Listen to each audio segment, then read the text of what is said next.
The damn spotlight nearly blinded me as I arranged the final piece of my Victorian street scene. My hands trembled slightly while positioning the tiny lampposts, each one no bigger than a toothpick, but detailed down to the miniature glass panels.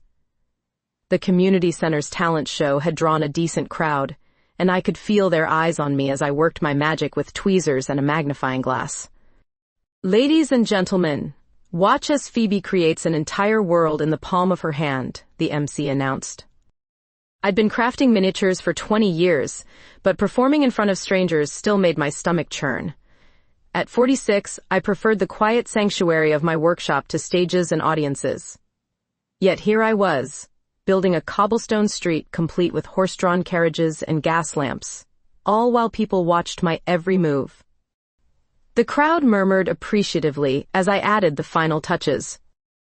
A tiny flower vendor with a basket of roses, a miniature dog chasing after children barely visible in the lamplight.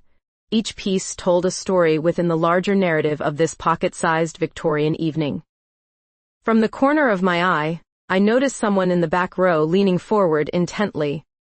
A blonde woman with striking blue eyes, maybe mid-30s, completely absorbed in my demonstration. Most audience members chatted or checked their phones, but she watched with the focus of someone genuinely fascinated. "And there we have it," I said into the microphone, stepping back to reveal the completed scene. A moment frozen in time, small enough to hold but detailed enough to lose yourself in. The applause felt warm and genuine. I began carefully packing my miniatures into their protective cases, each piece nestled in custom foam padding. My hands moved with practiced efficiency, but I kept glancing toward where the blonde woman had been sitting. "Excuse me." I looked up to find her standing right beside my table, close enough that I caught a hint of her perfume, something floral and sophisticated. "That was incredible," she said, her voice carrying genuine enthusiasm. "I've never seen anything so detailed." "How long did that street scene take you?" "About 3 weeks," I replied, surprised by how nervous I suddenly felt. Each building requires its own attention. "I'm Julie," she extended her hand. "Julie Smith. I work at the Rare Books Restoration Lab downtown." "Phoebe Hughes." Her handshake was firm, confident. "You restore old books?" "Ancient manuscripts, illuminated texts, that sort of thing. I spend my days with tiny brushes and magnifying glasses too, though my scale's a bit different from yours." Something in her smile made my pulse quicken in a way I hadn't experienced in years. She lingered as I finished packing, asking thoughtful questions about my techniques and materials. Most people saw my miniatures as cute novelties, but Julie seemed to understand the craftsmanship involved. "Would you like to grab coffee sometime?" she asked as I zipped up my final case. "I'd love to hear more about your process." I hesitated, caught off guard by the invitation. "I usually work at Rossetti's Cafe on Tuesday mornings." "Perfect. Maybe I'll see you there." She walked away with a confident stride, leaving me wondering what exactly had just happened. The first Tuesday after the talent show, I settled into my usual corner table at Rossetti's, with my latest project spread before me. A Georgian townhouse that needed shutters smaller than rice grains. I'd been coming here for months, drawn by the natural light and the way Angelo, the owner, never minded me occupying prime real estate for hours over a single cappuccino. I was positioning a miniature door knocker when a familiar voice interrupted my concentration. "Mind if I join you?" Julie stood beside my table holding a steaming mug, that same confident smile from the community center lighting up her face. She wore a cream-colored sweater that made her blue eyes even more striking. "Of course," I managed, hastily clearing space among my tiny tools and paint bottles. She slid into the chair across from me, close enough that I could smell her perfume again. "Working on something new?" "A commission. Victorian-era London townhouse." I held up the half-finished facade. "The client wants authentic period details down to the individual bricks. The precision must be exhausting. It's meditative, actually. Gets me out of my own head." Julie leaned forward, genuinely interested. "I know that feeling. When I'm restoring a manuscript, especially the illuminated letters, the rest of the world just disappears." Over the next hour, she asked thoughtful questions about my techniques while I worked. Unlike most people who watched me craft miniatures, Julie didn't seem fascinated by the novelty, but by the actual process. Her questions revealed someone who understood the patience required for detailed artistic work. The following Tuesday, she appeared again. And the Tuesday after that. By the fourth week, Angelo started bringing her usual order without being asked. A lavender latte with extra foam, which she'd sip while watching me work with an intensity that made my hands unsteady. "You know," Julie said during what had become our regular morning ritual, "I keep thinking you'd appreciate seeing some of the manuscripts I work on. The detail work is similar to yours, just centuries older." I looked up from painting a window box no bigger than my thumbnail. "Really?" "The restoration lab is usually closed to visitors, but I could arrange a private tour, if you're interested." Something in her tone suggested this wasn't a casual invitation. The way she waited for my answer, the slight nervousness beneath her usual confidence, made me wonder if I'd been misreading our Tuesday morning encounters. "I'd like that," I heard myself say. "Saturday afternoon? Around 2? Perfect." She wrote her address and lab location on a napkin, her handwriting neat and precise like her restored manuscripts probably required. As she prepared to leave, she paused beside my chair. "Phoebe? I'm really glad we met at the talent show." After she left, I stared at the napkin for several minutes before carefully tucking it into my supply case. The Georgian townhouse sat forgotten while I tried to understand why my heart was racing. Saturday arrived gray and drizzly, typical autumn weather that made the city feel intimate and cozy. I found the restoration lab in an old brownstone near Columbia University, its windows glowing warmly against the overcast sky. Julie answered the door, wearing dark jeans and a soft blue cardigan that matched her eyes. Her hair was pulled back in a loose ponytail, and she looked younger, more relaxed than at the coffee shop. "Come on up," she said, leading me through a narrow hallway lined with climate control equipment. "The lab's on the 3rd floor." The restoration workspace took my breath away. Massive tables held ancient texts under specialized lighting, surrounded by brushes, solutions, and magnifying equipment that made my miniature tools look primitive. The smell of old paper and preservation chemicals created an atmosphere both scholarly and mysterious. "This is beautiful," I whispered, afraid to speak too loudly in such a sacred space. "Wait until you see this." Julie guided me to a table where an illuminated medieval manuscript lay open, its gold leaf borders catching the light like tiny suns. The detailed artwork reminded me of my own work, but with centuries of history embedded in every brushstroke. The medieval manuscript before me contained illustrations so intricate they rivaled anything I'd ever created. Julie moved closer as she explained the restoration process, her shoulder brushing against mine as she pointed out specific details in the gold leaf work. "This took a monk probably 6 months to complete," she said, her voice soft with reverence. Each letter was hand-painted with brushes made from single hairs. "It's incredible. Like my miniatures, but with spiritual purpose." Exactly. Art as devotion. We spent an hour examining different manuscripts, Julie sharing stories about their origins while I marveled at the craftsmanship. Her passion for preservation matched my own obsession with creation, and I found myself opening up about my work in ways I rarely did with anyone. "I started making miniatures after my divorce," I admitted, studying a particularly detailed border illustration. "Needed something small and controllable when everything else felt chaotic." "How long ago was that?" 8 years. "You?" "Never married. Came close once, but it wasn't right." Julie's fingers traced the edge of the manuscript table. "I've learned to trust my instincts about what feels genuine." Something in her tone made me look up from the ancient text. She was watching me with an expression I couldn't quite read, intense but gentle. "Phoebe, can I ask you something?" "Sure." "Do you ever feel like you're living your life too small? Like you're creating these tiny perfect worlds because the real world feels too overwhelming?" Her question hit closer to home than I expected. "Sometimes. But there's beauty in small things. Control, perfection. What if the real world could be beautiful too? Imperfect, but beautiful." Before I could respond, She stepped closer, close enough that I could see the flecks of darker blue in her eyes. My heart started racing in a way that had nothing to do with artistic appreciation. Julie. I know this might sound crazy, but I haven't stopped thinking about you since the talent show. The way you create these miniature worlds, the concentration on your face when you work, it's captivating. My breath caught. I don't understand. I think you do. Her hand moved to rest lightly on my arm. I've been coming to that coffee shop every Tuesday hoping to get to know you better. This isn't just about appreciating your art. The air between us felt charged, like the moment before a thunderstorm. I knew I should step back, create distance, but something kept me rooted in place. You're so much younger than me, I whispered. 14 years isn't that much. Besides, age doesn't matter when two people connect the way we do.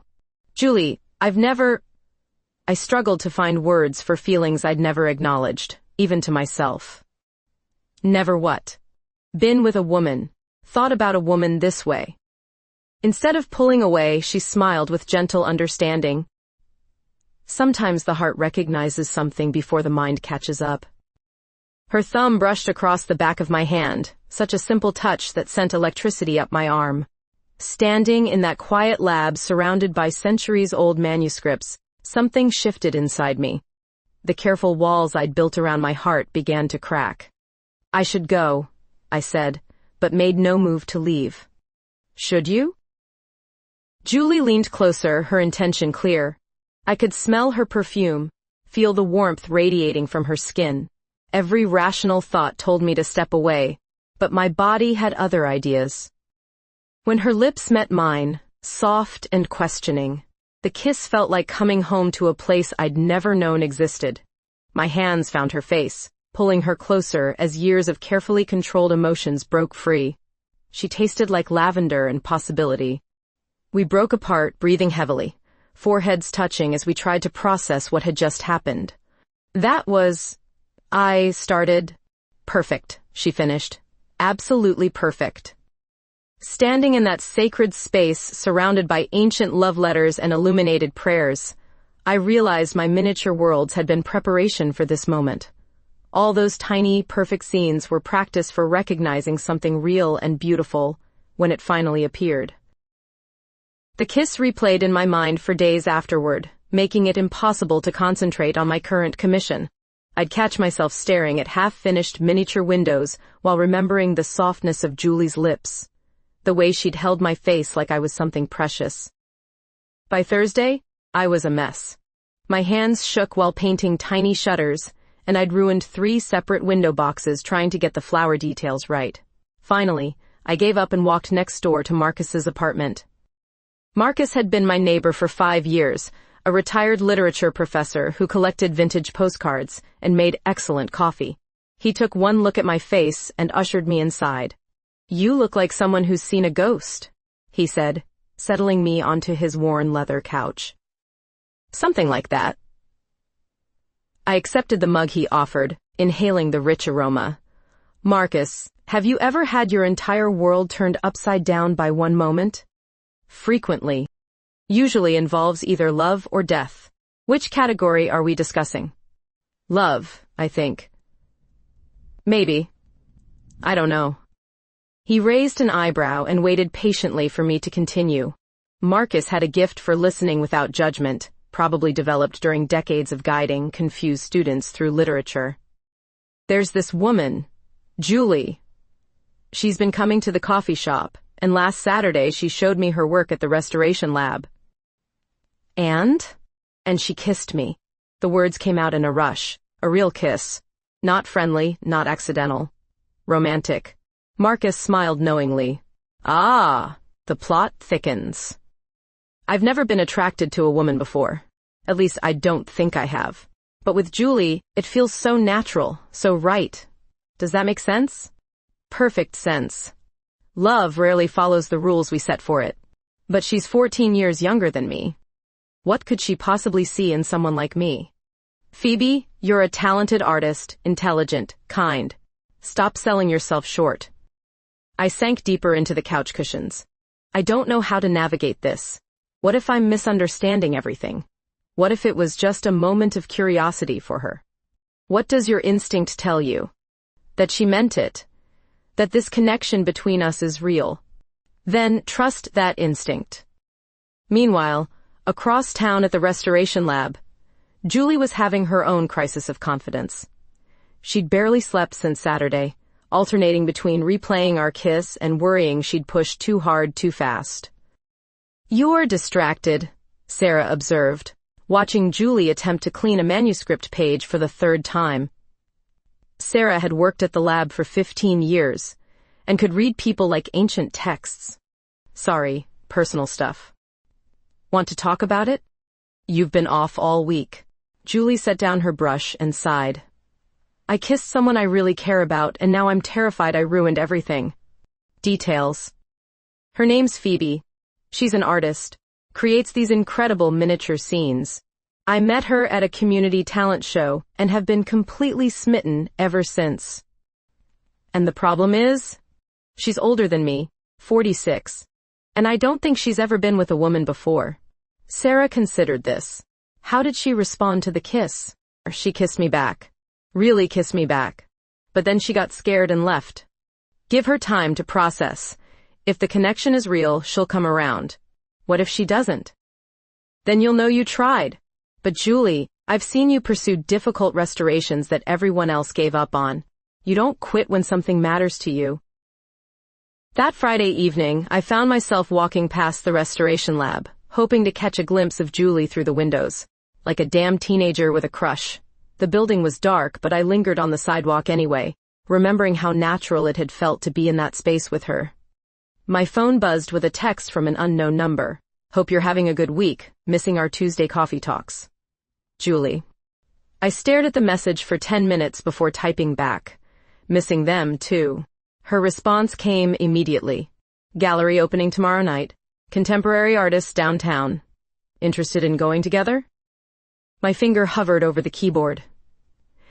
Saying yes meant acknowledging this was more than friendship. It meant stepping into unfamiliar territory with no guarantee of the outcome.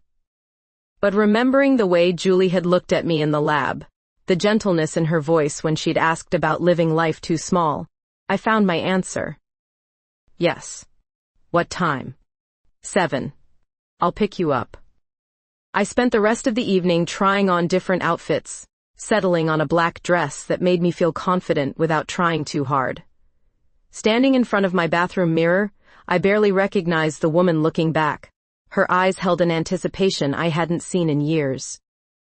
Julie arrived at my door wearing a sleek burgundy coat that made her look even more stunning than usual. Her hair fell in soft waves around her shoulders, and she'd chosen a subtle lipstick that reminded me of our kiss. "You look beautiful," she said. And I felt heat rise in my cheeks. "Thank you. So do you." The gallery opening buzzed with the usual crowd of artists, collectors, and wannabe cultural enthusiasts. We moved through the exhibitions together, discussing technique and composition with an ease that surprised me. Julie had an excellent eye for contemporary work, and her insights made me see pieces differently. "This reminds me of your miniatures," she said, stopping before a hyper-realistic painting of a dollhouse interior. "Same attention to intimate detail. Except mine are actually small. Size doesn't determine impact.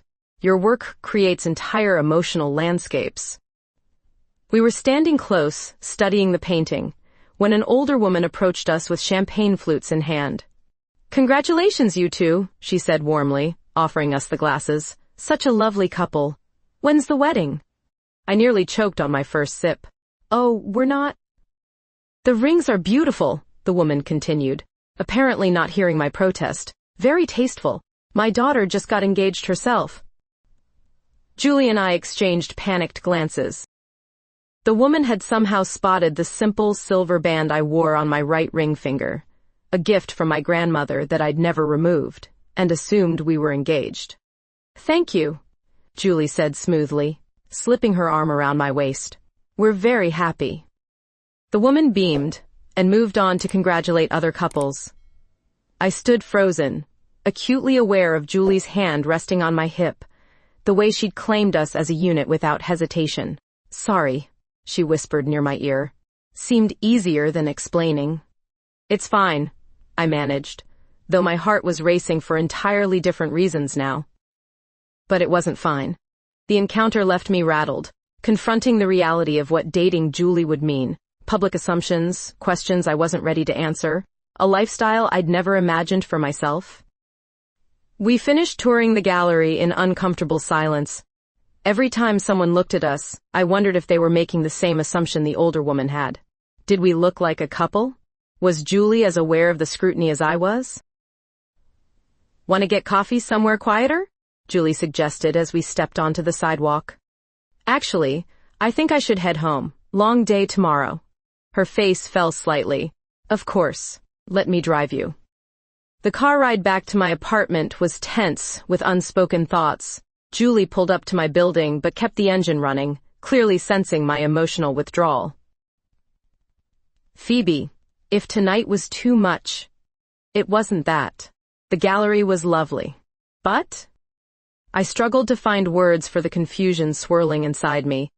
That woman thinking we were engaged, it made everything feel so real, so public. I'm not sure I'm ready for that. Julie turned off the engine and faced me fully. Ready for what exactly? This. Us. Whatever this is becoming. What if we take it slower? No pressure, no assumptions. "Julie, you're amazing. Brilliant and beautiful and everything any woman would want. But I'm 46 years old. I've never questioned my sexuality before, never thought about being with a woman. This is all new territory for me. And that scares you. Terrifies me." She reached over and took my hand gently. "What if I told you I'd wait, however long you need to figure this out?" The tenderness in her voice nearly broke me. "That's not fair to you." "Let me decide what's fair to me. Phoebe, what we have doesn't come along often. I'm willing to be patient if it means we get to explore this connection properly." I looked at our joined hands, at the way her fingers fit perfectly between mine. "I need some time to think." "Take all the time you need. But don't disappear on me completely, okay? I can handle uncertainty, but I can't handle not knowing if you're all right." I squeezed her hand before letting go. "I won't disappear." She waited until I was safely inside my building before driving away. I climbed the stairs to my apartment feeling like I was carrying the weight of the world. In the space of a few hours, I'd gone from excited anticipation to complete emotional chaos. Back in my workshop, surrounded by my miniature worlds, I tried to find the peace that usually came with detailed work. But even my tiny perfect scenes couldn't quiet the storm in my heart. For an entire week, I avoided Rossetti's cafe and buried myself in my workshop. The Georgian townhouse commission sat unfinished while I reorganized my supplies for the third time, desperately trying to distract myself from thoughts of Julie. Every time my phone buzzed, I hoped it was her but was simultaneously terrified it might be. She didn't call or text. True to her word, she was giving me space to think. But thinking only made things worse. I replayed our kiss, the gallery incident, her patient offer to wait for me. Part of me wanted to run straight to her and beg forgiveness for being such a coward. The other part whispered warnings about disrupting my carefully ordered life. On Thursday afternoon, a knock at my door interrupted another futile attempt at miniature work. I opened it to find Julie standing in the hallway holding a small wrapped package. "Before you say anything," she said quickly, "I'm not here to pressure you. I just made something and wanted you to have it." She thrust the package into my hands. "You don't have to invite me in. You don't have to say anything. Just know that whatever you decide, I respect it." She turned to leave, but I caught her wrist. "Wait, come in." My apartment felt different with her in it. More alive somehow. She perched nervously on the edge of my couch while I unwrapped her gift with trembling fingers. Inside was a perfect miniature book, no bigger than my thumb, bound in soft leather with tiny metal clasps. The cover bore an intricate design that looked hand-painted, and when I opened it, I discovered pages filled with microscopic text. "It's beautiful," I breathed. "What does it say?" "Love poems. From different centuries, different cultures. all about finding love in unexpected places. I looked up to find her watching me with such vulnerable hope that my heart cracked wide open. "Julie, I'm so sorry for pulling away. I've been terrified and confused and—" "You don't have to apologize. This is scary. I get it." "No, you don't understand." I set the miniature book carefully on my coffee table and moved to sit beside her. "I've been thinking about you constantly. About us, about that kiss. And I realized something. All these years, I've been creating these tiny, perfect worlds because I was afraid to risk my heart in the real one. But you make me want to try." Her eyes brightened. "Really?" "I'm still scared. I don't know how to be with a woman. I don't know how to navigate any of this. But I know I don't want to lose you." Julie reached for my hands, intertwining our fingers like she had that night at the gallery. "We'll figure it out together. No rushing, no pressure." "What if I'm terrible at this?" "Impossible. You're too thoughtful, too caring." Something in her voice, the absolute certainty, made me believe her. I leaned closer, studying her face like one of my miniature subjects. The curve of her lips, the way her eyes crinkled slightly when she smiled, the small freckle near her left ear I'd never noticed before. "Can I kiss you again?" I whispered. "Please." This time, I was the one who initiated contact. I cupped her face in my hands and kissed her slowly, thoroughly, pouring all my apologies and promises into the contact. She responded immediately, her arms wrapping around my waist as she pulled me closer. The kiss deepened naturally, months of restrained attraction finally finding release. Her hands tangled in my hair, while mine explored the soft skin at the base of her neck. When we finally broke apart, we were both breathing hard. "I've wanted to do that for so long," she murmured against my lips. "How long?" "Since the moment I saw you on that stage, creating magic with your hands." I kissed her again, more urgently this time. Years of carefully controlled passion broke free as we moved together on my couch. Her sweater came off first, then my blouse, until we were skin to skin in the afternoon light filtering through my apartment windows. "Are you sure?" she asked, her voice husky with desire. I've never been more sure of anything. We made love slowly, tenderly, learning each other's bodies with the same patience I applied to my miniature work. Julie's touch was reverent, worshipful, as if she couldn't believe I was real. When pleasure finally overtook us both, I understood for the first time what it meant to feel complete. Afterward, we lay tangled together on my couch, her head on my chest as evening shadows lengthened across the room. "No regrets?" she asked softly. I stroked her hair, marveling at its silky texture. "Only that it took me so long to stop being afraid. We have plenty of time to make up for it." Looking down at this beautiful woman in my arms, surrounded by my miniature worlds, but finally living in the real one, I knew she was right. The first few weeks of officially dating Julie felt like learning a new language. We took things slowly, as promised, but every shared coffee at Rossetti's carried a different energy now. She'd rest her hand on mine while I worked on miniatures, and I'd find myself stealing glances at her lips when she talked about her restoration projects. "You realize half the coffee shop thinks we're just good friends," Julie observed one Tuesday morning, watching me paint a tiny Victorian lamppost. "And the other half knows better." Mrs. Chen has been smiling at us differently for weeks. I looked over at the elderly woman who ran the bakery counter. She gave us a knowing wink and returned to arranging pastries. "Are you bothered by people knowing?" Julie asked carefully. "Surprisingly, no. I thought I would be, but with you it feels natural." The truth was, being with Julie had awakened something in me I hadn't known was sleeping. We fell into an easy rhythm of shared dinners, long conversations about art and life, and stolen kisses that left me breathless. She never pushed for more than I was ready to give, but her presence in my life became as essential as breathing. One evening, while Julie was examining a particularly delicate manuscript restoration, she mentioned an upcoming exhibition at the Met. They're featuring illuminated texts alongside contemporary miniature art. I immediately thought of your work. My miniatures aren't museum quality. They absolutely are. What if we collaborated on something? Your miniature scenes inspired by historical manuscripts I'm restoring? The idea excited me more than I expected. A fusion of old and new? Exactly. Your Victorian street scenes, but incorporating elements from medieval illuminated borders, gold leaf details, symbolic imagery. We spent the next month developing the concept, working side by side in both my apartment workshop and her restoration lab. Julie would show me details from ancient texts, while I crafted tiny scenes that echoed their artistic themes. Our creative partnership deepened our personal connection in unexpected ways. Look at this, Julie said one evening, pointing to intricate border work in a 14th century prayer book. See how the vines spiral around the text? What if your miniature garden scene included similar metalwork in the gates? I studied the pattern, then began sketching modifications to my design. The symbolism could work too. Gardens as sanctuary, protection.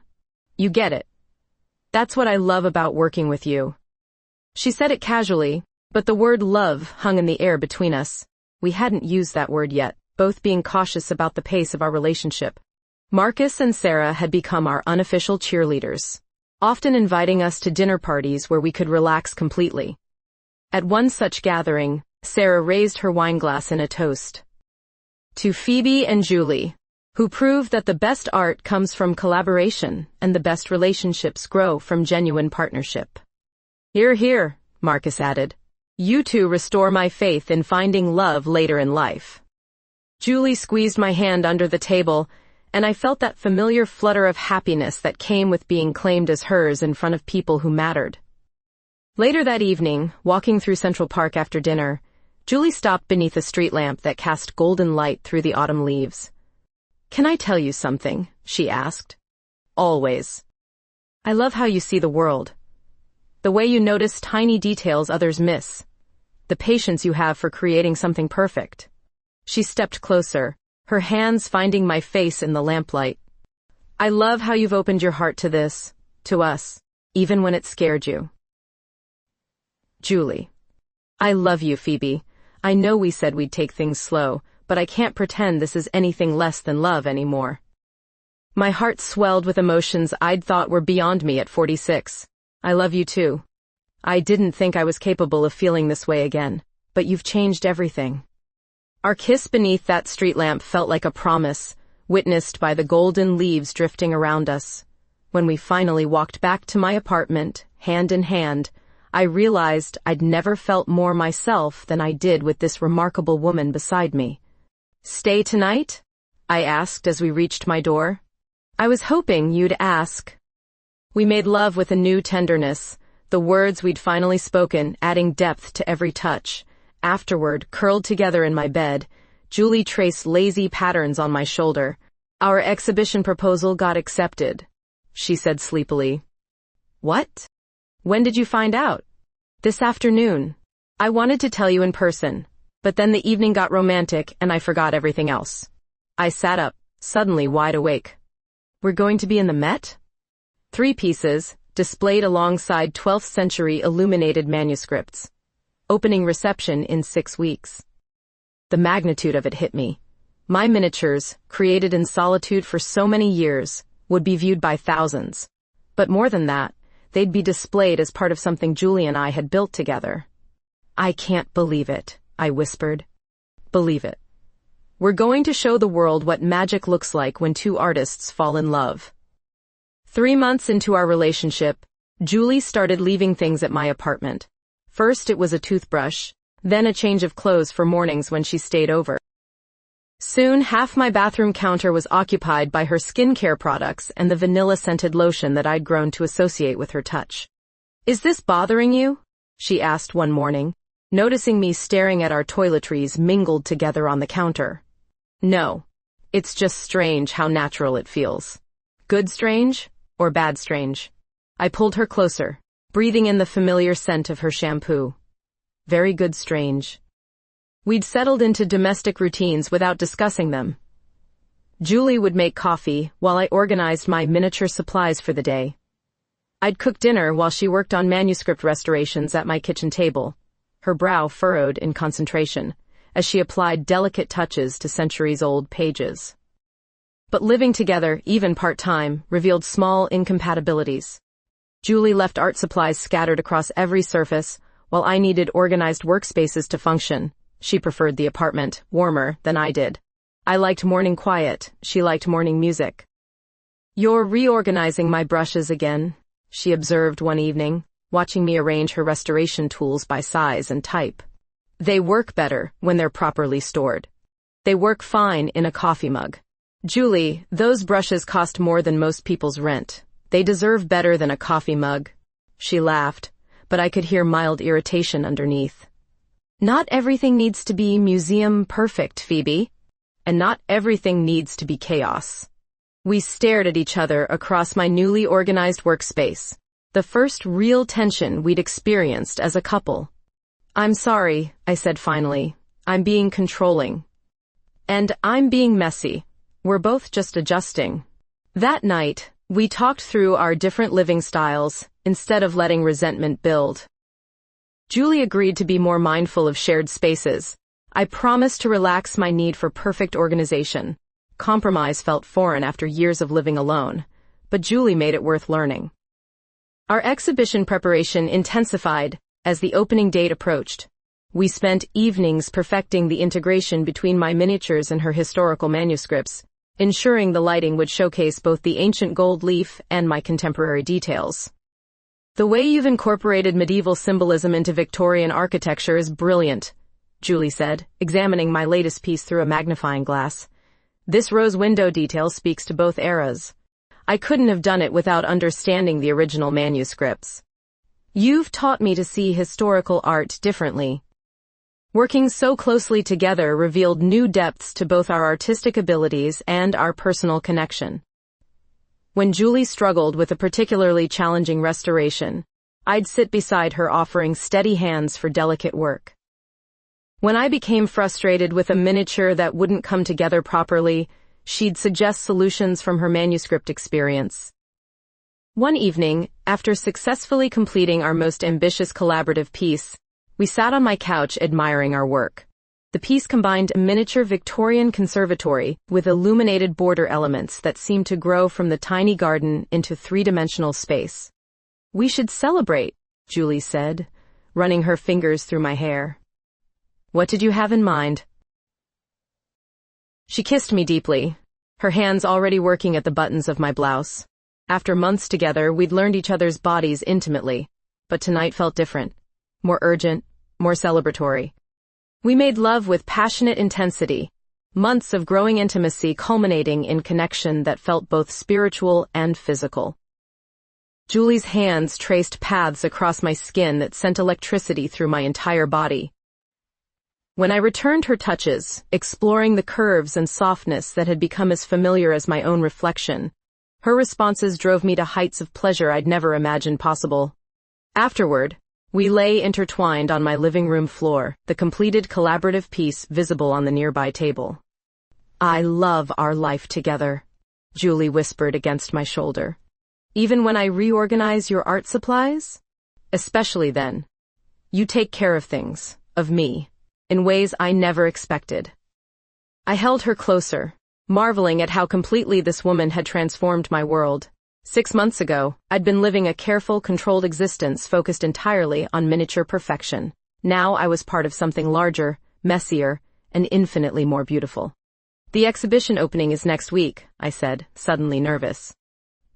Having second thoughts? About the exhibition? Never. About us being so public? Still a little. Julie propped herself up on her elbow to look at me.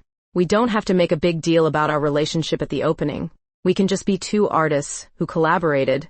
But we're more than that. Much more. But only the people who matter most need to know that." Her understanding, as always, made me fall a little deeper in love. The Metropolitan Museum's medieval art wing buzzed with opening night energy. Our 3 collaborative pieces occupied a central display case, My miniature Victorian scenes nestled alongside Julie's restored 12th century manuscripts under perfect museum lighting. The juxtaposition was stunning. Ancient gold leaf complementing contemporary metalwork in ways that made both art forms more powerful. "I can't believe people are actually studying our work," I whispered, watching a curator point out details to a group of collectors. "Believe it. Look at their faces." Julie was right. Viewers lingered at our display longer than others, clearly captivated by the dialogue between historical and contemporary miniature art. Several people had asked about purchasing similar pieces. "The Times art critic has been here for 20 minutes, Marcus observed, appearing at my elbow with champagne. "That's either very good or very bad." "Probably good," Sarah added, joining our small group. "She keeps taking notes." I felt Julie's hand brush mine briefly, a small gesture of support that steadied my nerves. We'd agreed to keep physical affection minimal tonight, but her presence beside me made everything feel possible. "Phoebe Hughes?" A distinguished woman in her 60s approached our group. "I'm Catherine Walsh from the Whitney. Your work is extraordinary." The next hour passed in a blur of introductions, compliments, and business cards. Gallery owners, private collectors, and fellow artists all wanted to discuss our collaborative process. Julie fielded questions about manuscript restoration while I explained miniature techniques. But the real magic happened when we described working together. "The integration feels seamless," one collector observed. "How did you achieve such cohesion between such different art forms?" "We learned to see through each other's eyes," Julie answered. "Phoebe taught me to appreciate contemporary precision, while I showed her historical symbolism. It's about finding common language between different eras of artistry," I added. "Love of detail transcends time periods." As the evening wound down, we found ourselves alone in front of our display case. The museum had dimmed the overhead lights, but our pieces remained illuminated like tiny jeweled worlds. "I have something for you," Julie said, pulling a small wrapped package from her purse. Inside was another miniature book, even smaller than the first one she'd made me. This one was bound in deep blue leather with silver clasps that caught the museum lighting. "What's this one about?" I asked, carefully opening the tiny pages. "Our story, from the talent show to tonight. Every important moment written in microscopic detail." I held the book closer to read the tiny text. She'd documented everything. Our first conversation at Rossetti's, the kiss in her restoration lab, our gallery opening misunderstanding, even our domestic negotiations about art supply organization. "Julie, this is incredible. When did you find time to write all this?" "During lunch breaks, evenings when you were working. I wanted to capture everything before memory faded any details." Tears blurred my vision as I read her careful documentation of our love story. She'd written it like an illuminated manuscript, complete with tiny decorative borders and symbolic imagery. "Turn to the last page," she said softly. The final entry was dated today, but instead of text, she'd painted a miniature scene. Two women standing in a museum, looking at art they'd created together, surrounded by tiny hearts and intertwined vines that echoed the medieval manuscripts we'd studied. "It's us," I breathed. "It's us. And look at the border." I examined the decorative frame around the tiny painting more closely. Hidden in the golden scrollwork were words written in script so small I could barely make them out. "Will you move in with me?" My heart stopped. "Julie." "I know we said slow, but Phoebe, I can't imagine my life without you in it every day, not just weekends and evenings, every morning, every night." I looked up from the miniature book to find her watching me with vulnerable hope, the same expression she'd worn that first day at the coffee shop. "I've been thinking the same thing," I admitted. "My apartment feels empty when you're not there. Is that a yes?" Instead of answering with words, I kissed her right there in the museum, surrounded by centuries of art and our own collaborative masterpieces. She tasted like champagne and possibility, like everything I'd been afraid to hope for. "Yes," I whispered against her lips. "Absolutely yes." When we broke apart, still holding each other in the soft museum lighting, I realized this was the masterpiece we'd been creating all along, Not the miniatures or manuscripts, but this love between us. Two artists who'd found in each other the perfect collaboration. Standing in that sacred space surrounded by tiny worlds and ancient books, both literal and metaphorical, I understood that the smallest details could create the most profound beauty. Our love story would be written in miniature moments like this one, perfect in their intimacy, eternal in their impact. The museum security guard approached discreetly. "Ladies, we're closing soon." Julie and I gathered our things, fingers intertwined, as we walked toward the exit. Tomorrow we'd start planning our shared life, negotiating closet space and art supply storage, but tonight we were simply two women who'd created something beautiful together. Our reflection in the museum's glass doors showed us as we truly were, artists, lovers, collaborators in the finest sense, ready to build our next masterpiece together, one tiny perfect detail at a time.